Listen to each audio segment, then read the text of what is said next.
Hello there, Dr. Kirk here to talk to you about your presentations. As you probably already know, presenting your research in words, those verbally versus presenting it in writing are two very different things. And even many of your writing assignments at the very beginning of the semester, some of the comments that I would type in there for many of you really were things that are different that in writing than the way that we would speak. So even these videos that I'm recording for you, I saw the closed captioning on one of them the other day, and it just right. So those are things that naturally pop in when we're speaking. It obviously shouldn't be there in our writing, but when we're presenting our research in graduate study and even in professional environments, if you're going to speak at conferences or things like that, which is not outside the realm of possibility, right? Y'all are scholars. You could do that. You certainly could. But one of the things you want to consider is that you're not going to just wing it. Okay, you're not going to just decide what to say when you get there. So you want to type out your notes, use good grammar, all of the normal things, and then stick to them. Just read it, okay? Don't make it up. So when I'm teaching a class in front of a group of students, which I'm not really here, but if I were in front of you in person, obviously I know what I want to say, but I'm going to say that I'm interactively, right, where I'm going to talk to you and discuss with you and so on. I'm not going to just read a script. But in a presentation, especially an academic one like this, for graduate research that you're presenting, you want to read a script. You don't want it to sound completely monotone, like you're just reading a script, but you want to prepare the main points and read it that way. So you don't have a lot of what was I going to say? Those types of things. So write it out and go from there. Okay. Let's go on. I just have a handful of points for you. So your presentation should present your thesis. We've worked quite a bit on that, right? We've addressed the thesis statement and what that should include. So make sure that you bring that up in your presentation, your main points, and some of your supporting evidence, but you won't have time for everything. All of your examples, all of your supporting evidence, you won't have time for all of that in your presentation. You're not going to be reading a 15-page, 18-page, whatever research paper. There's just not that much time. So you're going to have about 15 minutes for this presentation, and you'll record it. You can use whatever platform you want, whatever technology you're comfortable with to record that. But you want to make sure that you read it out loud several times ahead of time and time it. So that's really going to come down to about 4 to maybe 5 pages of typed notes. What I would do if I were you is, as you're hopefully finishing your research, or you have at least your 10 main sources. So you're hopefully digesting all of that and interpreting it and whatnot. What I would do is type out an outline for yourself, what your main points are going to be. Some of you have already done that and you provided it for me with your research topic, which is fantastic. Anyway, outline your main points and then start by fleshing those out. What examples can you give and so on. So this, your presentation is going to be kind of a mini version of all of the evidence and examples that you'll present in your research paper. So you want to give enough information that we can all follow along with you and draw some of the same conclusions that you drew as you were researching. Okay, that's what we're going for. All right, we do want musical examples. After all, that is our discipline, right? We're musicians. So we want audio examples, things we can listen to, and we also want visual in the score, sheet music, notated music, however you want to describe that. So first of all, let's talk about audio. We want concise examples that are directly relevant to what you're discussing.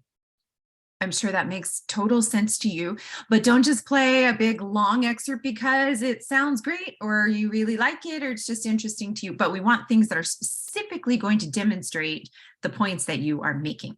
Okay, that's what we want. Don't make them big long clips. Let's say 20 to 30 seconds. I'm going to say approximately. You may have like the most important 35 seconds ever. And, you know, that's fine. I'm not going to set a stopwatch to it, but you want to make sure that they're very concise and make sure to clip those, edit them, whatever word you want to use in the audio, and then embed them in the slides. That will make the most seamless transition from you speaking to you playing that audio and then going on to speaking again. I'm sure you all experienced this because we all had a joyous season with Zoom, didn't we, over COVID? And we had lots and lots of presentations where people, I probably did this some myself, but I certainly witnessed a lot of others where there was a big delay in the speaker saying, oh, wait, let me switch my screen. I know I've done that too on some of these videos, so give me a little grace. Anyway, let me switch my screen. Okay, let me pull up this YouTube video with the music example on it. And oh, let me fast forward to the section that I want to play. And oh, here it is. No, oh, that's not where it is. Oh, let me scoot ahead a little. Oh no, I passed it. Let me go back. Right. You know, you all you've all experienced this or done it yourself. We probably all have. So what you want to do is go find the little section that you want, the exact section, and cut it ahead of time. There are lots of technological resources for you, but if you don't know how to do that or you've never done it before, of course, you can just Google, you know, how do I do that? Or ask one of your classmates because you have some very technologically savvy classmates as well. So anyway, make sure that you do that ahead of time. Your audio or video, if that's more appropriate to your topic, those examples should not make up more than 20% of your total presentation. I'm sure none of you are thinking this, but you know, if you had a 15-minute presentation, which is what our total amount should be, and you give 10 minutes of musical examples, obviously we're not hearing a lot of you and your research and conclusions and whatnot. So we want to keep that to only relevant portions. We do want to hear music related to what you're talking about. That helps to associate, right, what you're saying with what music you're referencing and so on. That's really helpful, but we don't want it to be a big, long, drawn out thing that's going to overpower the whole presentation. We want to hear you too. All right, sheet music examples or notated music, show those where they are appropriate. Obviously, we're all musicians, so we're all going to be able to read that on the screen. We'll know what that notation is, but make sure that they are neat and legible. Okay, y'all have been musicians for many, many years, I'm sure. So you know that if you have just a naked staff there, that doesn't mean anything. So you make sure that you have a clef and you have a key signature and then whatever music you want to reference. I have seen many times where, and I've had this challenge myself, I want to show a specific 4 measures that are right in the middle of a line. And I'd have to show a whole lot more measures to get all the way over to the left side where the clef was originally. That makes it really challenging. So make sure to plan ahead on this. If necessary, you may need to go into Dorico or Finale or Sibelius or whatever notation software and reproduce that little 4 measures that you want to show so that it's clean and neat and shows the clef and the key signature. Okay, you all are capable of doing that, or you can pay a composition major to duplicate a few of your examples or whatever, but it needs to be clear and neat on the screen. It can be very challenging, especially if you have some historical manuscripts or something like that. They may not be real neat. So watch out for that and plan ahead so that you have time. Okay, let me show you. Sorry, that was the end of that little slideshow, but let me show you some other examples because COVID was a really, well, it was a real interesting time just being home. I'm sure y'all felt that as well. But I actually was very busy presenting my research at conferences quite a bit during COVID. So I got to do this over Zoom many a time. And so I wanted to just show you a little bit of some of the slides that I've prepared there and how that worked in terms of the same types of presentation that you'll be giving. Most of the professional conference presentations that I've given are about 20 minutes in length is the requirement there. And at some of the conferences, they absolutely stuck to that. They were like had a timekeeper and they cut you off right at 20 minutes. And there were some where they, gave a little extra grace, which is great because this latest one, I'm going to just pull it up for you here in just a second. Hold that thought. The latest one that I had was about 22 minutes. So just a second, let me pull that up so you can see it. I know, I just made a point of saying that. Is that what you're all thinking? Okay.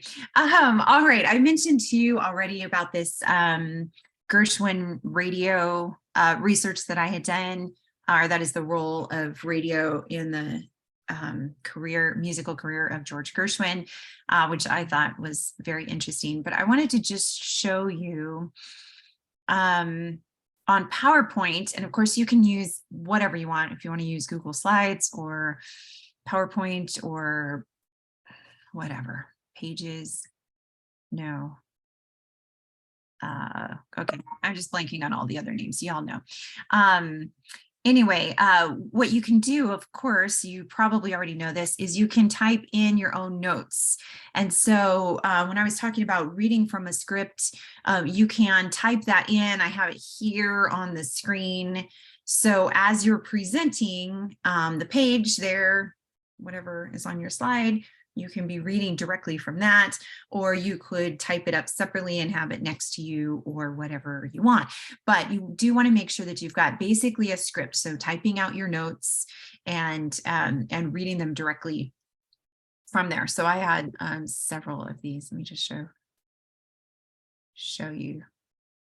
Some of these were quite lengthy. And then, sorry, this is a really interesting article, but I won't get bogged down on all of that. And then I embedded YouTube videos that were pertinent to what I was discussing, and then I clipped them just for the length of time. So I have that here, and so on. So some of that I know I already show you. Just a second, let me show you another one. I have one, which I don't remember if I mentioned to you or not before. On comparison, maybe I did mention to you. Anyway, comparison of Copland and Gershwin in terms of two Cuban-inspired pieces that they both composed. And so let me just show you quickly, put this on a better view. Lovely. All right, so this is the Cuban flag. I just put it in my slides. Y'all are really creative. I know I'm going to see some really, really awesome slides from you all, which I'm excited about. All right, but anyway, that's the Gershwin's Cuban Overture and Copland's Danzón Cubano are two Cuban peas in a pod. Just thought that was a little pithy, but anyway, so these are my slides on this, and I just wanted to scoot through here just real quick and show, yes, so here I included some excerpts from the score. And these were both the Gershwin and the Copland pieces were full orchestral scores. And so I had to excise only the portions that were specific to what I was discussing, which at times was challenging. So you can see here from all the way over on the left, you can see the clef and the key signature.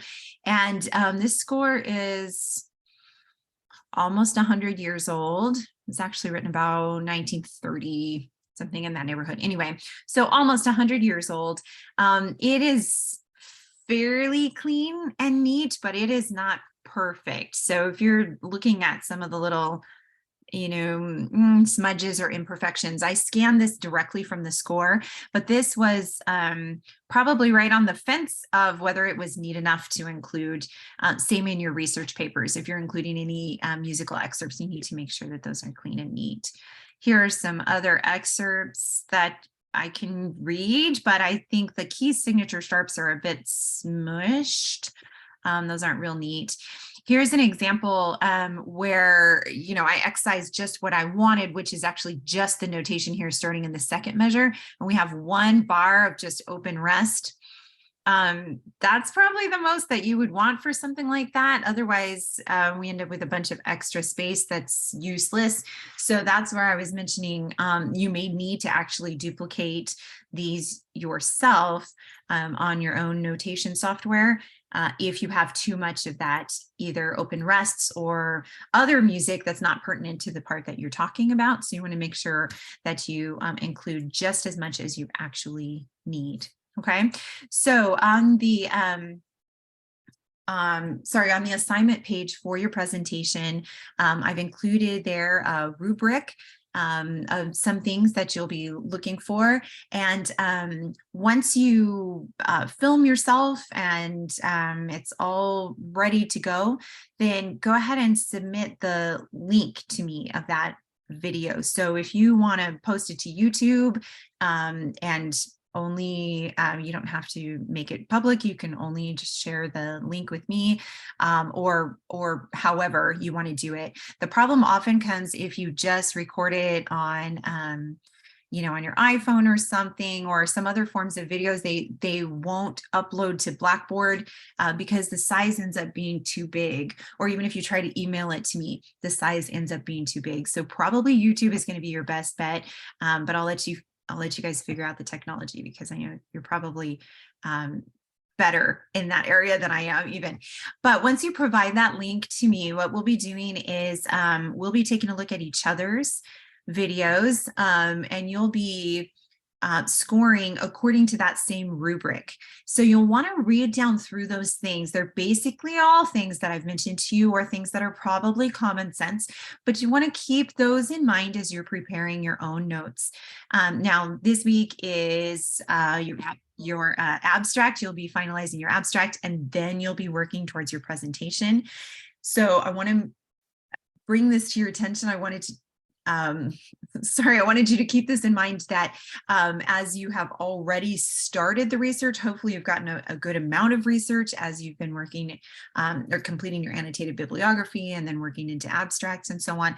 I don't want you to have a lull where you've already completed the abstract and you feel like, oh, there's just not so much writing to do this week, so I'm going to just kind of not do anything.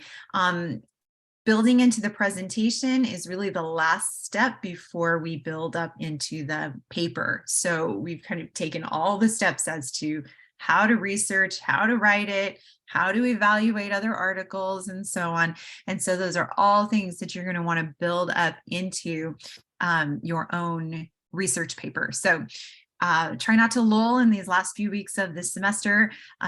Do let me know, though, if you have questions as far as your research or the formatting of this presentation or the paper or anything else. Just let me know if you have any questions. All right, you guys, take care.